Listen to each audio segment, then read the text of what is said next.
এই কথা ভেতর থেকে ঘটনা ফাঁস হয়ে যাওয়া, সরকারের ভেতর থেকে তথ্য ফাঁস হয়ে যাওয়ার মতো। এই পরিস্থিতিতে মাঝপথে নির্বাচন স্থগিত হয়ে যেতে পারে যদি পাতানো নির্বাচনে খেলা চলে। আমরা দেখতে পাচ্ছি তারেক রহমান দেশে এসে পরিবেশ নষ্ট করেছেন। আসলে তারেক রহমান ভারতের কনসেন্ট নিয়ে ভারতের সাথে চুক্তি করে এসেছেন যে ভারত তাদের প্রশাসনিক সেট যেটা রয়েছে সেটা জাস্ট কেবলা পরিবর্তন করবে। আওয়ামী লীগ থেকে পীর সাহেব চরমোনাই, ইসলামী আন্দোলন বাংলাদেশের মোহতারাম আমির মুফতি সৈয়দ রেজাউল করিম। ইতিহাসের পাতায় মুফতি সৈয়দ রেজাউল করিমের নাম স্বর্ণাক্ষরে লেখা থাকবে। তিনি একটা দলের প্রধান এবং সেই দলটা বাংলাদেশে এখন in terms of popular support third largest political party, though in terms of importance to the government and to the actors, national and international, fourth important political party, but in terms of popular support they are third. এত বড় একটা দলের প্রধান, they are considered as buffer political party. That means এই চরমোনাই যেদিকে মোড় নিবে তারা জেতার সম্ভাবনা থাকবে, ইটস রিয়ালিটি, কারণ তাদের দেশব্যাপী ভোট ব্যাংক রয়েছে। সেই দলের প্রধান তিনি নির্বাচন করছেন না, তিনি বৃহত্তর স্বার্থে কাজ করছেন, সামগ্রিক দেখভাল কিংবা ম্যানেজমেন্টের দায়িত্ব নিয়েছেন। বাংলাদেশের পলিটিক্যাল কালচার অনুযায়ী দলের প্রধান নির্বাচন তো করবেনই, সব দলের প্রধান নেবে। দলের প্রধান পারলে প্রধানমন্ত্রী হবে, পারলে একই সাথে প্রেসিডেন্টও হবে। দলের প্রধান তো থাকবেই, সংসদীয় দলের নেতা থেকে শুরু করে এমন কোন প্রধানের পোস্ট নাই যে সুযোগ পেলে না নেয়। এটি হিস্ট্রি। শেখ হাসিনা, খালেদা জিয়াদের ক্ষেত্রে এটি দলের প্রধান, প্রধানমন্ত্রী, সংসদীয় দলের নেতা, অমুক তমুক সব। এই জায়গায় সুযোগ থাকা সত্ত্বেও, প্রচন্ড সম্ভাবনা থাকা সত্ত্বেও তিনি নির্বাচনে অংশগ্রহণ করছেন না, এটা একটা নজির, এটা ইতিহাসে অধ্যয়ন হবে। আমি তো মনে করি পীর সাহেব চরমোনাই অধ্যাপক গোলাম আজমদের কাতারে পড়লেন। অধ্যাপক গোলাম আজম নিশ্চিত এমপি হওয়ার সুযোগ ছিল, এমপি না হতে পারলেও তিনি মন্ত্রী হতে পারতেন, অত্যন্ত পাওয়ারফুল মন্ত্রী হতে পারতেন। দেখেন, আমি অধ্যাপক গোলাম আজমের গায়রতটা একটু আপনাকে শোনাই, তাহলে বুঝবেন যে গোলাম আজম তিনি শান্তি কমিটির লোক ছিলেন, স্বাধীনতা বিরোধী ছিলেন, তাকে সবচেয়ে বড় রাজাকার বলা হতো এবং স্বাধীনতা বিরোধীদের মধ্যে একদম টপ লিডার ছিলেন অধ্যাপক গোলাম আজম। তার নাগরিকত্ব নিয়ে প্রশ্ন উঠেছিল, কিন্তু তার গায়রতটা দেখেন, এত বিতর্ক, দেশে আসতে পারবেন না, আসছেন না, এসেছেন জেলে, তারপরেও তার এত হাই পার্সোনালিটি ছিল, শেখ হাসিনা এবং খালেদা জিয়া তাকে স্যার স্যার বলে বাপের মতো সম্মান করতে বাধ্য হতো। অধ্যাপক গোলাম আজমের পায়ের কাছে যে বসে থাকতো বিএনপি এবং আওয়ামী লীগের সিনিয়র নেতারা। এত বড় বিতর্কিত ব্যক্তি, স্বাধীনতা বিরোধিতার দিক থেকে অবশ্যই গোলাম আজম বিতর্কিত ব্যক্তি, তারপরও তার রাজনৈতিক দূরদর্শিতা এবং ব্যক্তিত্বের কারণে হাসিনা গোলাম আজমের বাসায় আওয়ামী লীগের প্রতিনিধি দল পাঠিয়েছে, সালাম দিয়েছে, স্যার আপা শেখ হাসিনা আপনার জন্য জায়নামাজ কোরআন শরীফ এটা পাঠিয়েছে 91 সালে, আমাদেরকে আপনাদের 18 আসনে সমর্থন দিন। খালেদা জিয়া তো হাতে পায়ে ধরেছি, খালেদা জিয়ার সাথে গোলাম আজমের কিছু ছবি আছে, দেখবেন কতটা সম্মান করত। জিয়াউর রহমান এরশাদও সম্মান করত। এখন জিয়াউর রহমান এরশাদ এদেরকে তো এই প্রজন্ম ওইভাবে যায় না, কিন্তু খালেদা জিয়া, শেখ হাসিনা তারা এই প্রজন্মের সাথে পরিচিত। তারা উভয়ই অধ্যাপক গোলাম আজমকে সর্বোচ্চ সম্মান করতেন। তিনি অধ্যাপক গোলাম আজম কোনোদিন নির্বাচন করেন নাই। তিনি জামাত ইসলামীকে ক্ষমতায় নিয়ে গিয়েছেন বিএনপির সাথে জোটে। যখন মন্ত্রী হওয়ার চূড়ান্ত সম্ভাবনা তৈরি হলো যে অধ্যাপক গোলাম আজম চাইলেই যে কোনো একটা মন্ত্রী, জামাতের প্রধান হিসেবে তিনিই হবেন মন্ত্রী, তখনই তিনি জামাতের দায়িত্ব ছেড়ে দিলেন। যারা শারীরিক কারণে আমি আর পারছি না, মাওলানা মতিউর রহমান নিজামী আমিরে জামাত, আর গোলাম আজম রিটায়ারমেন্টে। অথচ গোলাম আজম চাইলে নিশ্চিত মন্ত্রী হতে পারতেন, কিন্তু সেটা নেননি, নির্বাচন করেননি। পীর সাহেব চরমোনাইয়ের হিসাবটা এখন এরকম, পীর সাহেব চরমোনাই চাইলে তিনি এমপি হতে পারতেন। যেমন বরিশাল 5 আসনের কথা যদি বলি, আমার মনে হয় না যে ফয়জুল করিম এমপি হতে পারবেন।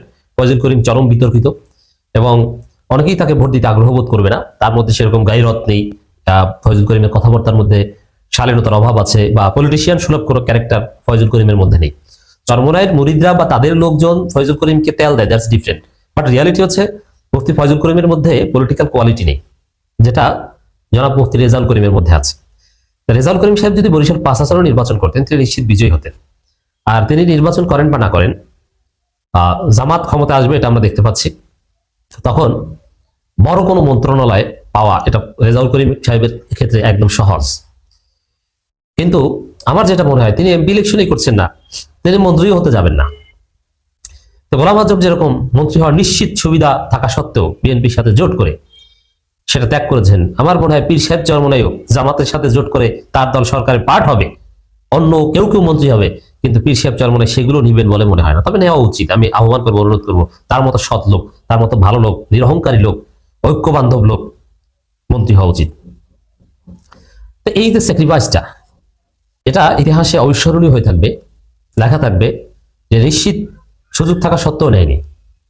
প্রকৃত আল্লাহর ওলি, নির্লোভ ব্যক্তি যদি দেখতে চান, পীর সাহেব চরমনাইকে দেখেন। আমি একটা কথা স্মরণ করিয়ে দিই যে চরমনাইয়ের বিরুদ্ধে যখন আমরা প্রচন্ড সমালোচনা করতাম, তখনও কিন্তু মুফতি সৈয়দ রেজাউল করিমের বিরুদ্ধে কিচ্ছু বলতাম না, কারণ তিনি কোনো আপত্তিকর কথা বলতেন না। তার বক্তব্যে হাত দেওয়ার মতো কোনো কথাই তিনি বলতেন না। তিনি অলওয়েজ সবার কাছে শ্রদ্ধার পাত্র ছিলেন। তিনি নির্বাচনে প্রার্থী হননি, অতীত নির্বাচন করেননি, ভবিষ্যতেও করবেন না বলে মনে হচ্ছে। এই জায়গাটা ইসলামী আন্দোলনের যে রুহানিয়াত, পীর হিসাবে যে তার যে আলাদা একটা সুপ্রিমেসি, এই জায়গাটা অক্ষুণ্ণ থাকবে। তিনি সারা জীবন অপরাজিতই থাকবেন। রাষ্ট্রীয় ক্ষমতা বা এগুলো তার কাছে মুখ্য নয়। ইসলামের বৃহত্তর স্বার্থে তিনি তার দলকে রাষ্ট্র ক্ষমতা নিতে চান, কিন্তু তিনি নিজে এগুলো ভোগ করতে চান না। এর মানে একজন পীর কিভাবে তাসাউফ চর্চা করতে পারে রাজনীতিতে যোগ দিয়েও। সাধারণত রাজনীতি এমন একটা নোংরা জিনিস, এটা সাহাবীদের যুগে বড় বড় সাহাবী রাজনীতিতে জড়িয়ে রাষ্ট্র ক্ষমতা পেয়ে তারা কিন্তু বিতর্কিত হয়েছিল। এমনকি আপনি যদি অতি সূক্ষ্মভাবে সাহাবীদের জীবনী পড়েন, দেখবেন যে অনেক সাহাবী ইচ্ছাকৃতভাবে রাষ্ট্র ক্ষমতা, রাজনীতি এগুলো থেকে দূরে থাকতেন, কারণ এগুলো আধ্যাত্মিকতার সাথে যায় না, তাকওয়ার সাথে পরিপন্থী। এখানে সৎ থাকা বা পুরোপুরি তাকওয়া চর্চা করা কঠিন। কিন্তু পীর সাহেব চরমনাই রাজনীতিও করছেন, আবার নিজের যে পীর হিসেবে যে আলাদা একটা অ্যাকসেপ্টেন্স থাকা দরকার, বিতর্কের ঊর্ধ্বে থাকা দরকার। তিনি মানুষকে তাসাউফ শিখান, তিনি তাজকিয়া শিখান, তিনি মানুষকে দার্স দেন, মানুষের নফসের আত্মশুদ্ধি করান। সেক্ষেত্রে তার একটা আলাদা পিউরিটির জায়গা থাকা দরকার, যেটা রাজনীতিতে গেলে হয়তো সম্ভব নয়। তো এই জন্য রাজনীতিতেও গেলেন, তার দল রাজনীতি কন্ট্রিবিউট করছে, আবার তিনিও সেফ থাকলেন। তো এই জন্য বলছি যে তিনি ইতিহাসের পাতায় অবিস্মরণীয় হয়ে থাকবেন।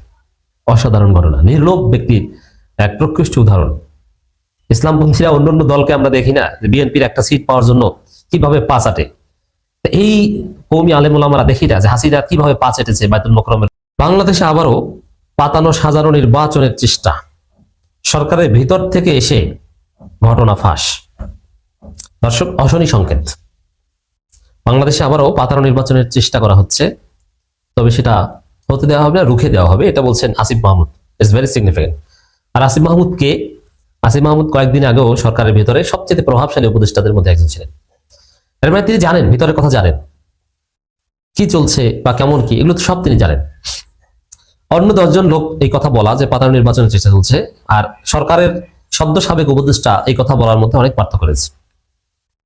অতএব পাতানো নির্বাচনের চেষ্টা চলছে, রুখে দেওয়া হবে, আসিফ মাহমুদের এই কথা ভেতর থেকে ঘটনা ফাঁস হয়ে যাওয়া, সরকারের ভেতর থেকে তথ্য ফাঁস হয়ে যাওয়ার মতো। এই পরিস্থিতিতে মাঝপথে নির্বাচন স্থগিত হয়ে যেতে পারে যদি পাতানো নির্বাচনে খেলা চলে। আমরা দেখতে পাচ্ছি তারেক রহমান দেশে এসে পরিবেশ নষ্ট করেছেন। আসলে তারেক রহমান ভারতের কনসেন্ট নিয়ে ভারতের সাথে চুক্তি করে এসেছেন যে ভারত তাদের প্রশাসনিক সেট যেটা রয়েছে সেটা জাস্ট কেবলা পরিবর্তন করবে আওয়ামী লীগ থেকে বিএনপির দিকে। তারপরে ওই ভারতের কারসাজিতে এই সিস্টেমে একটা পাতানো নির্বাচন হবে 111 মার্কা, যেখানে কাকে কত আসন দেওয়া হবে সেটা ঠিক করে দেওয়া হবে। সেখানে চেষ্টা চলছে যে বিএনপিকে নিরঙ্কুশভাবে ক্ষমতা দেওয়া হবে। জাতীয় পার্টি স্বতন্ত্র, আওয়ামী লীগের যাদের মনোনয়ন টিকে গেছে, জাতীয় পার্টি কিন্তু অনেকটা টিকে গেছে, তো এদেরকে ব্যাপকভাবে জিতিয়ে প্রধান বিরোধী দল বানানো হবে। জামাতকে বানানো হবে 3rd, এনসিপি কে বানানো হবে 4th, চরমনাইকে দেওয়া হবে না একটাও। এই পরিকল্পনা চলছে। জামাতকে 2nd হতে দিতে চায় না, 3rd বানাতে চায়। এনসিপি কে 4th বানাতে চায়, অল্প। এনসিপি কে 2টা সিট দিতে চায়, জামাতকে 10 থেকে 15টা দিতে চায়, চরমনাইকে 0 দিতে চায়, বাকিগুলো সব বিএনপি কে দিতে চায়। তবে বিরোধী দল হিসাবে 30-35 বা এরকম, বা জামাতের চাইতে অল্প কিছু বেশি সংখ্যক সিট দিয়ে বিরোধী দল আসন বসাতে চায় জাতীয় পার্টি, আওয়ামী লীগ, স্বতন্ত্র মিলে একটা নেক্সাস। দেশে এই ষড়যন্ত্র চলছে, পাতানো নির্বাচনের খেলা এইভাবে চলছে। কিন্তু এটা হবে না, জাস্ট এরকম প্ল্যান চলছে। তারেক রহমান এই ধরনের হিসাব নিকাশ নিয়ে আসছেন, এটা হচ্ছে বাস্তবতা। এই কারণে কিন্তু এই স্বপ্নেই, যেখানে তারেক রহমান দেখছেন যে দেশের জনমতের কি অবস্থা, জগন্নাথ বিশ্ববিদ্যালয়ের অবস্থা তো আপনারা দেখছেন, তো সেখানে তারা তো জিততে পারবে না। কিন্তু তারপরও জামাত যে জাতীয় সরকার প্রস্তাব দিয়েছে, বিএনপি জামাত মিলে একটা স্থিতিশীল বাংলাদেশ, সে জায়গায় তারেক রহমান বা বিএনপির কোনো কনসেপ্ট এখন পর্যন্ত আমরা পাইনি। তো ব্যক্তিগত পর্যায়ে বিএনপি স্থায়ী কমিটি 2 জন সদস্যের সাথে আলাপ করে আমি যেটা জানতে পেরেছি যে বিএনপি জামাতের প্রস্তাবিত সর্বদলীয় বা বিএনপি জামাত জাতীয় সরকারে রাজি নয় যদি তারা জিততে পারে। আর তারা জিততে না পারলে হয়তো তখন আসতে বাধ্য হবে, তখন চিন্তা করবে। কিন্তু বিএনপি জিততে পারলেও জামাতকে সাথে নিয়ে জাতীয় সরকার করবে না, এটা তারা চায় না। তারা মনে করে যে সবাইকে নেবে, এনসিপি কে নিতেও রাজি, কিন্তু জামাতকে নেওয়া যাবে না। এটা হচ্ছে বিএনপি এখন পর্যন্ত অবস্থা। তাহলে দর্শক হিসাবে স্পষ্ট যে বাংলাদেশে এখনো পাতানো সাজানো নির্বাচন চলছে, পূর্ব নির্ধারিত নির্বাচনের আয়োজন চেষ্টা চলছে। এখন যেহেতু সরকারের ভিতর থেকে ফাঁস হয়ে যাচ্ছে, তুমি এটা পারবে না, আর একটা বিপ্লবের মাধ্যমে যেভাবে হোক এগুলো নস্যাৎ হয়ে যাবে। আপাত দৃষ্টিতে আরো একটি পাতানো নির্বাচনের চেষ্টা চলছে বলে মন্তব্য করেছেন জাতীয় নাগরিক পার্টির মুখপাত্র আসিফ মাহমুদ সজীব ভুঁইয়া, সাবেক মন্ত্রী। এটা হচ্ছে তার প্রধান সুপ্রিমেসি, আমি মনে করি তিনি সব জানেন, ভিতরে অনেক তথ্য জানেন। ইউনূসের কথা যে সেনাবাহিনী শোনে না, সেনাবাহিনী বা ডিজিএফআই যে কি করে, এগুলো সব আসিফ মাহমুদ জানেন। কি করেছে, কিভাবে সরকারকে পদে পদে বাধা সৃষ্টি করতো, আসিফ মাহমুদের কাজকে কিভাবে বিএনপিপন্থী আমলারা আটকে দিত, এটা সব তিনি জানেন। সরকারের ভিতর থেকে জেনে বাইরে এসে ঘটনা ফাঁস করে দিলেন। তিনি এক্সপিরিয়েন্সড হয়ে এসেছেন, নিজের চোখে দেখে এসেছেন কিভাবে এই রাষ্ট্রের ভিতরে আরেকটা রাষ্ট্র কিভাবে অন্তর্বর্তীকালীন সরকারকে ব্যর্থ করে দিতে সেই পুরনো আওয়ামী আমলারা বিএনপির কাছে ভর করে বিএনপি সেজে ষড়যন্ত্র করছে। এটা আসিফ মাহমুদ নিজের চোখে দেখে এসেছেন এবং তিনি ভিকটিম, মন্ত্রী হিসেবে ভিকটিম। অতএব আমি যেটা দেখতে পাচ্ছি,